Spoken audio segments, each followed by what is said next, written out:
Hello and welcome everybody to, according to Andrew, number 65, What Happened to Chinese Innovation? Um, so I was catching up on Owen's streams today, and he had mentioned um, that the Chinese basically don't innovate today, and they just kind of don't really care about IPs and grab whatever and try to take it and make it as efficiently as possible. Um, but historically, that hasn't been the case, and so I wanted to kind of look at that and think of various reasons and uh, of as to why that might be the case, why these certain things and these developments have happened over the years. And for those of you unfamiliar, and I tried to find a pattern, I couldn't really. I thought maybe there were certain times in history where they were more innovative than they weren't, and that didn't really seem to be the case. Um, and so like that is a big question because I mean they haven't really changed too much from their historical predecessors. So why are they different now? Why has the and their major innovations are something that come up. They're not too often. They're spread out over a century or so here and there or over long periods of time. But even so, there's still plenty there for um, like if you compare that to the inventions and the rate in Europe, it's got to be comparable. So let's go through some of the inventions. So some of the inventions we have: the compass, paper making, the repeating crossbow, which is crazy. We have the wheelbarrow. We have the printing press, gunpowder, firearms, and then the Social Galactic also has. Nope, that's the wrong one. Here we are. Uh, the fire lance, which is a firearm. Fireworks, obviously. Oh, we're in the S.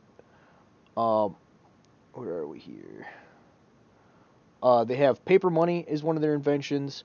The crossbow itself is one of their inventions, which is a big one. I don't know if this is something that came over to Europe through inventions or what, but the repeating crossbow is definitely unique to China, regardless. Uh, a lot of their civil structures were pretty unique.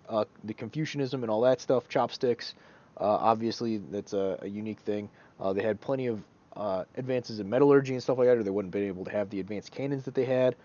Um, so it's just a massive, massive list. A lot of innovations when it comes to farming techniques, uh, the iron plow, and things of that nature.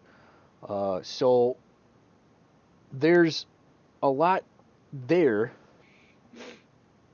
that they have made over the centuries that have been like some of it is kind of unique to there, or it seems like maybe they're developed in tandem, but there's nothing that really says that they created uh, that they that this current moment in history where they seem to not be as innovative, that's the historical norm, right? Uh, there seems to be too many genuine innovations from China itself that couldn't possibly have been brought in from foreigners. And the amount of influence that foreigners could have had on these creations of these things from trade and stuff like that would have been very limited because China is a fairly insular insular population in general. So one of the models and ideas that I kind of came up with for this was the uh, the act of industrialization itself and a little bit of the communism influence. And this is going to kind of go to uh, I'm going to touch on Japan a little bit here too because there's a lot of correlations and allegory to the Japanese model of what China's going through right now. So Japan industrialized in the late 1800s, early 1900s, and went from basically what we would consider a backwater to a world power in a very, or at least a secondary power in a very short order, and then started challenging people like the United States militarily by 1944. They had a very advanced military and navy. By the time of World War One, they just were on the other side of the world, so they weren't very involved in that whole thing. They picked up plenty of colonial things from Europeans though, so they got out sweet there. But a lot of the stuff that they took on as the Japanese and stuff like that when they were introduced, it like Westerners think that you have to take the whole thing whole cloth, and that doesn't appear to be the case, but there might be some aspects of it that are true because uh, most of the stuff of the Enlightenment and all that stuff was outright rejected by the Japanese, and it didn't prevent them from industrializing, but it might have created other side effects and cultural things where uh, we've seen we saw in leading up to the Enlightenment, a lot of throughout the 1800s with various communist movements or just overall liberalization throughout Europe as a whole was a reaction to some of this industrialization, and European countries had to come to grips with how they were going to deal with that stuff. And I don't think the Asian countries have gone through and kind of dealt with some of these core problems. You have Japan, China, and South Korea, as the main people that I'm thinking of that have these haven't gotten through their liberalization phase, but I don't think it's going to look like a European liberalization phase. And what that's going to look like is kind of interesting. I'm not sure how it's going to form, but I think the main thing it's going to pull from is Confucianism, because that is a lot of the philosophical and founding doctrine that kind of creates balance within the overall society is from this aspect. Uh, but I wanted to kind of talk about the difference between Confucianism and kind of the Western philosophical methods, because I think there is a distinction that makes it a major difference on how these things are integrated and looked at, and how industrialization affects one nation versus another. So, uh, when I think of places like China and Japan, Japan, who is culturally influenced by the Chinese Confucius teachings, Zen is the thing that comes to mind. The idea of Zen, taking things slowly and introspection, uh, where uh, taking things slowly and introspective. While this isn't different than Westerners, the Western cultures are notably different. The introspection of the West is about self-critique. It is in how one can improve. The Confucius aspect of yin and yang is trying to find balance in all things. The Western version is a way to drive one forward. The Confucian is to hold one back. Um, this could explain why Asian cultures have this messed up work environment where they work themselves to death basically because of industrialization has made them lose their inner Confucius teachings, telling them to hold back, uh, and so the extremes are not held in check. Now, that is just one interpretation of that. Obviously, when we look at 1800s Europe, we probably have similar, if work conditions, at least for the lower classes, that in China and Japan that you do back in those European times. But the thing is, with Japan, they are a very modern, uh, industrialized nation, and they still have these weird, like oddly long hours where it's just a thing that's expected that you work like 80 hours a week, and that's just seen as normal. And I think it has something to do with this Confucian teaching. Now, I'm by no means an expert in Confucianism, and the knowledge, my knowledge of Japan and Chinese cultures and stuff like that is somewhat limited. A lot of the ideas that I'm getting for this idea of balance and their and Asian Eastern cultures adopting of industrialization comes from the book Kings or People, where he has a section on Japan that really talks about traditional Japan and how when they went through their evolution after the 1860s and their industrialization is after the 1860s, how the various things they adopted and didn't adopt. But I think they're still trying to sort out and figure out and kind of come up with what will be their liberalism, though it won't be that, to put some of these things in check, and then we'll see kind of where things play out from there. Um, so to get back to China, China has historically done things and have never ventured to influence other people farther afield than Southeast Asia. And this is to get into why they're doing some of their things. European expansion made this not a possibility anymore. The question became for both Japan and China then how to compete in this new world. It can be seen by how Japan industrialized and how China is now that they do not take whole cloth the tools that Westerners give them. This is what I was touching on with the liberalization.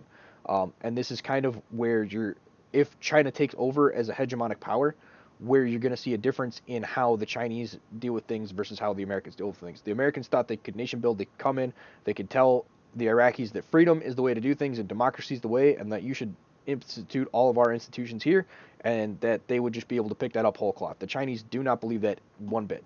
And so you won't see mistakes like that. Now, maybe in 100 years they'll start thinking like that. I'd rather doubt it, but um, we'll see. Uh, so, continuing, they look at what uh, aspects are needed to compete with the Westerners and take that while leaving the rest. This is why uh, this is why things like a lot of teachings of the Enlightenment and even oh, this is why they left a lot of things like in the Enlightenment and even Christianity get left behind when those countries industrialize, as those aspects were already covered in the culture of these countries, and so liberalization was not necessary to the Confucian for Confucianism of Westerners even this day. Oh, sorry, was not necessary to the confusion of Westerners even to this day because they had Confucianism. Sorry, confusion and Confucianism look similar. But the integration didn't go as smoothly as they would like it to be. While in theory, Confucianist principles still exist in both these countries. Integrating these ideals into the industrialized society didn't seem to have taken root for whatever reason, and I'm not really sure what that reason is. And I'm, like I said, I'm not an expert on any of this stuff, so if anybody has any ideas on why this might be the case, I would love to hear it. And this is just me kind of coming up with an idea or a model for why these certain things might be taking place. I'm not saying that this stuff definitely is, but if anybody has kind of ideas that would uh, help support this model or disprove this model, I would definitely be interested to hear them. This misbalance, I believe, is what is blocking the chi, so to speak, of the Chinese and preventing them from being able to innovate. Basically, because their collective brain power is being used to innovate on how to integrate industrialization into classic Chinese culture, on top of needing to rediscover the culture due to the communist China destroying a lot of its legacy. Uh, Due to was Mao did some cultural revolution or Great Leap Forward or something like that, and he destroyed a lot of the artwork, which is why I'm showcasing it in the slideshow today. A lot of that classic cultural ancient history, they tried to year one it to a certain extent, and that's probably one of the greatest tragedies of the communist experiment in China, is is they did fall for this whole year one or year zero nonsense that is pushed by a cultural Marxist, where every day is year zero and everything before it never existed, and there is no history. And that's not something that China typically falls for, but it did fall for it in this one instance, and it's kind of a tragedy. Until then, China will do everything it can, steal IP and otherwise, to remain a top player and contender, so that it cannot be subjugated to Western powers again. Because this is both Japan and Japan maybe has given up on this goal a little bit, but China definitely has not. Um, they do not want to be influenced by Western powers. They don't want to be in their sphere of influence, as it were. They want to be a great power enough to be shackled or free of the shackles of foreign influence, especially like when it's so direct and like you must integrate this and adopt this. That is never how Eastern cultures have really worked in general.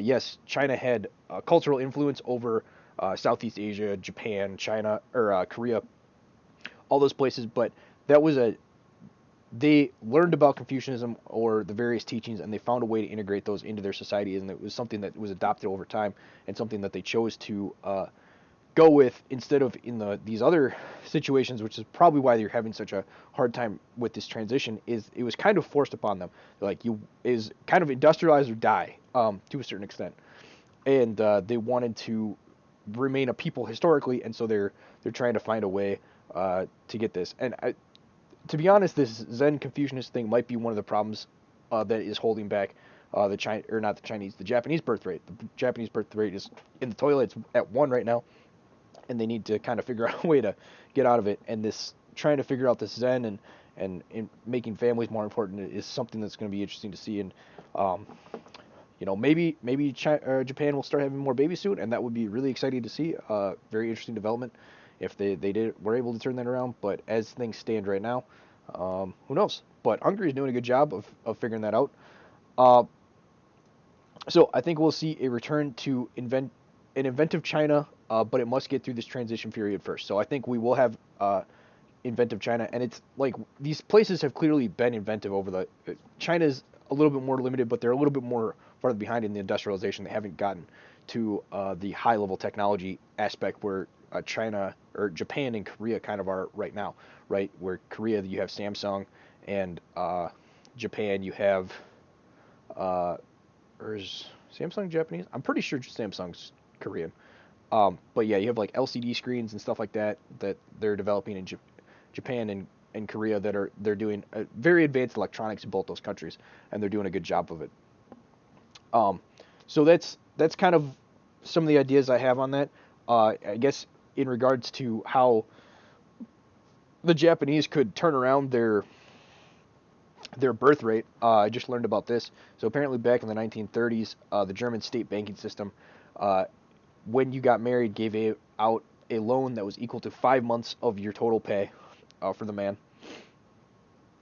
because men were the ones that worked, uh, and at a 0% interest rate, and you would repay that loan at a rate of 1% per month. But if you had a kid, it would knock out a quarter of that loan. And if you had 4 kids, it would wipe out the thing entirely. So for each kid that you had, it would wipe out a quarter of it. So if you had 2, it would be 50. If it would 3, and so that is potentially a way that they could get their society to start having kids again, is to implement something like this and really stop crushing people under the weight of these demands. And you see a similar thing being implemented in Hungary right now with Viktor Orban. They basically said if you have 4 kids or more, you don't have to pay income tax, I believe. And so that's a big incentive. And so, if we want strong families, these are kind of the things you can take. And I think we're going to be seeing a lot more of these ideas implemented throughout the world, that throughout countries that want to get back more to a nationalistic route. This is what's going to be implemented. So that kind of covers the topic that I wanted to. Hopefully you guys found this interesting and have various ideas and stuff. This is kind of just an idea that I started exploring pretty quickly today and haven't developed too far. So we might touch on this again in the future, especially if you guys have any good insights on it. So and comment below to give me your insights if you have any. I would greatly appreciate them. Anyway, hopefully you guys are having a good day and have a good one. Goodbye.